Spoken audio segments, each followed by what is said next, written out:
Assalamualaikum warahmatullahi wabarakatuh. Selamat pagi, saya Liza Ramadhani, mahasiswi tingkat 4B, Program Studi Penyuluhan Peternakan dan Kesejahteraan Hewan. Pada kesempatan kali ini, saya akan mempresentasikan tentang domba doli untuk memenuhi tugas mata kuliah Teknologi Informasi Penyuluhan Pertanian.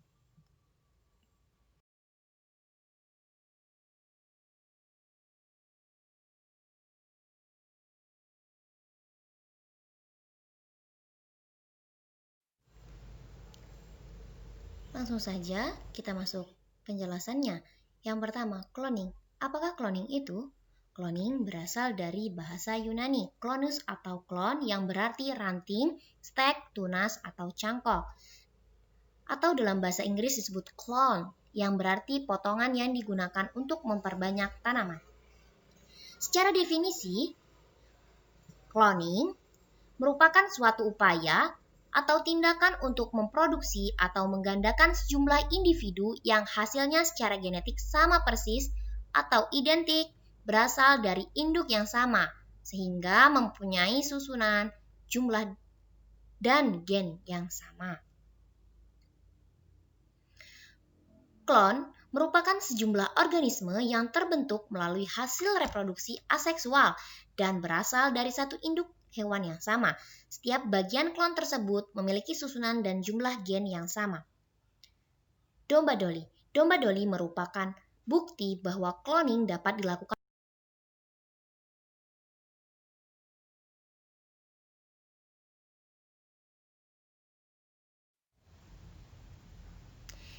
Ini adalah foto domba doli dan ilmuwan yang berhasil menemukannya di Universitas Edinburgh, Inggris, yaitu Scotsman Ian Wilmot. Domba doli memiliki kode 6LL3. Domba doli merupakan spesies domba ternak atau Vin Dorset dengan jenis kelamin betina, lahir pada tanggal 5 Juli 1996 di Roslin Institute dan mati pada tanggal 14 Februari 2003 pada usia 6 tahun. Kemudian domba ini diawetkan dan dipamerkan di National Museum of Scotland. Domba doli memiliki 6 anak, yakni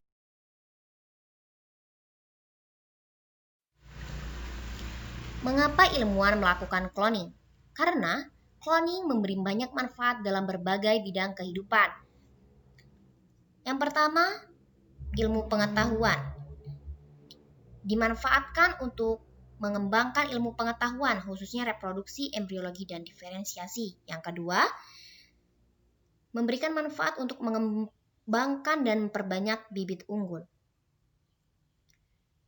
Contohnya, hewan ternak yang dilakukan cloning ialah sapi, di mana diambil nukleus sel sapi bibit unggul kemudian disuntikkan ke dalam nukleus zigot sapi yang dikehendaki. Akhirnya didapatkan klon dengan gen tambahan yang lebih unggul seperti yang diharapkan. Yang ketiga yaitu sebagai tujuan diagnosis dan terapi. Contohnya, pasangan suami istri yang diduga talasemia mayor tidak dianjurkan punya anak karena ditakutkan gen tersebut akan diwariskan pada keturunannya. Sehingga dengan adanya cloning pasangan, dapat diberikan rekomendasi untuk melakukan terapi gen dengan dibuatkan klon pada tingkat blastomer. Apabila salah satu blastomer tersebut mengandung gen talasemia mayor, maka dianjurkan untuk terapi gen tingkat blastomer. Kemudian dikembangkan menjadi blastosit, begitu seterusnya, sehingga dapat dihasilkan gen yang bebas dari talasemia. Yang keempat yaitu mengatasi infertilitas. Cloning pada pasangan infertil yang dimaksud bukanlah pasangan yang tidak dapat memproduksi sel telur ataupun sperma, melainkan salah satu pasangan harus ada yang mampu menghasilkan sel reproduksi, sehingga proses cloning ini dapat dilakukan dengan sejumlah sel somatik dan yang mampu diambil, yang akhirnya dapat menghasilkan keturunan yang mengandung gen dari suami atau istri pasangan bersangkutan. Yang kelima, bidang ekonomi. Apabila cloning ini berhasil akan menyumbangkan devisa yang besar untuk meningkatkan perekonomian negara. Namun, apabila gagal akan membuat negara tersebut mengalami kerugian bahkan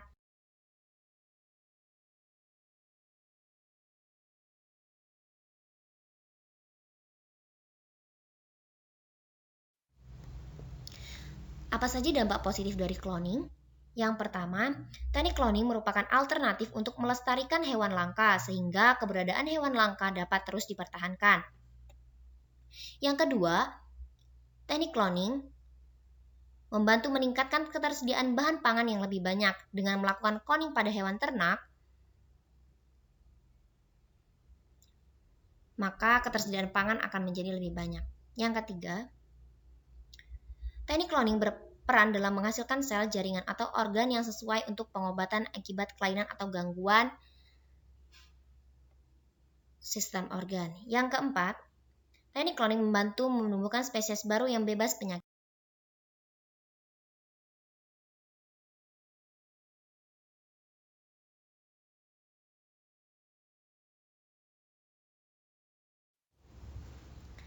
Dampak negatif cloning. Penyalahgunaan teknik cloning seperti menciptakan spesies baru yang bertentangan dengan nilai kemanusiaan. Yang kedua, individu yang dihasilkan dari teknik cloning sangat rentan terhadap suatu penyakit dikarenakan teknik cloning menghasilkan individu yang memiliki sistem imunitas rendah. Yang ketiga, teknik cloning akan menyebabkan spesies yang dihasilkan bersifat monoton karena DNA, sifat, dan fisik hasil cloning persis sama dengan induknya. Yang keempat, individu yang dihasilkan dari teknik cloning cenderung memiliki masa hidup yang sama dengan induknya karena sel-selnya diperoleh dari induknya.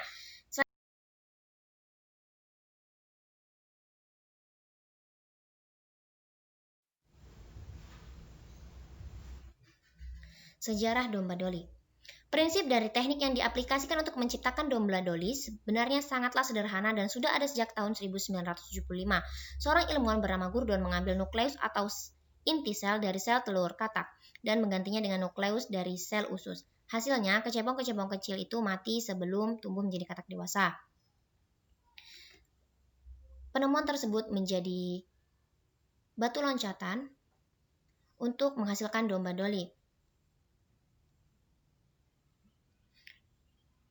Domba Dolly dihasilkan dari sel susu domba berumur 6 tahun yang dikultur menggunakan jarum mikroskopis.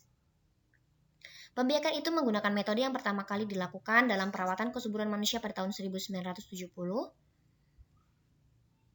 Setelah menghasilkan sejumlah sel telur normal, para ilmuwan menanamkan telur-telur tersebut ke dalam domba betina pengganti. 148 hari kemudian, salah satu domba melahirkan domba Dolly. Domba Dolly lahir pada 5 Juli 1996, namun baru diumumkan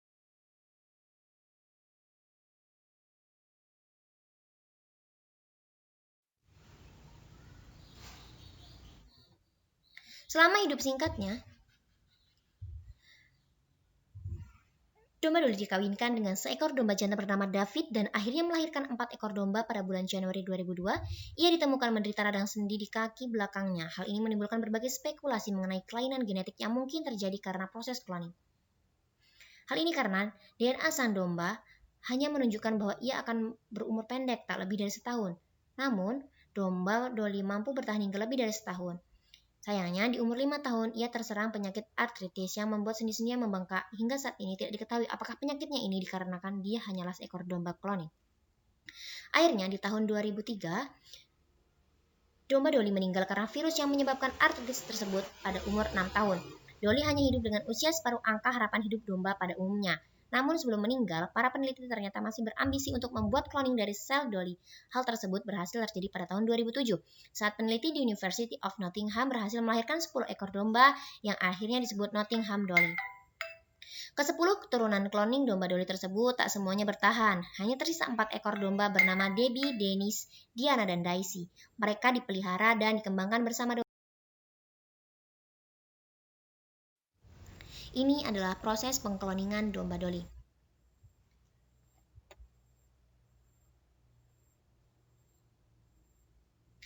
Pengkloningan yang dilakukan oleh Wilmut dan Campbell pada domba Dolly yaitu pertama-tama Wilmut mengambil sel epitel ambing atau kelenjar mamai seekor domba jenis Finn Dorset berumur 6 tahun yang sedang hamil. Kemudian sel kelenjar mama itu dikultur dalam calon Petri dengan sumber makanan yang terbatas. Karena kelaparan, sel itu berhenti berkembang atau mematikan aktivitas gennya.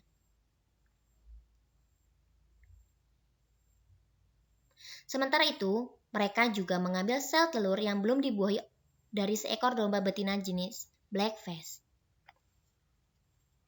Inti sel telur yang bisa membelah menjadi domba dewasa setelah itu sebelum dibuahi itu diambil, sehingga sel telur itu kosong, hanya berisi organela dan plasma sel saja. Selanjutnya, dua sel itu didekatkan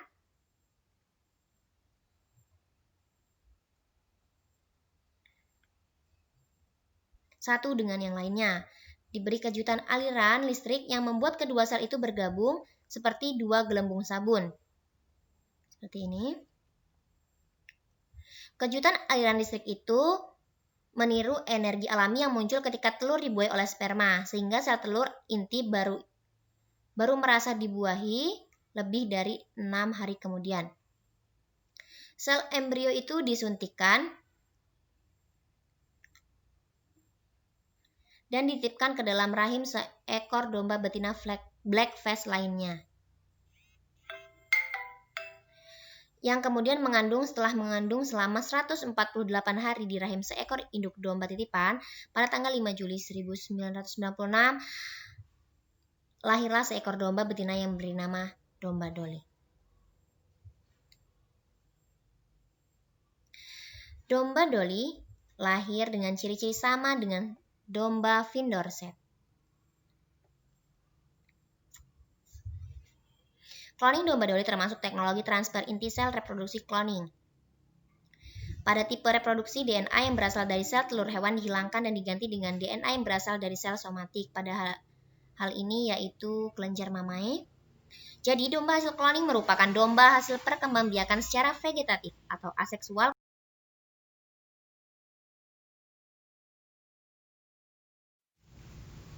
Baiklah, begitulah presentasi dari saya terkait domba Dolly. Terima kasih atas perhatian.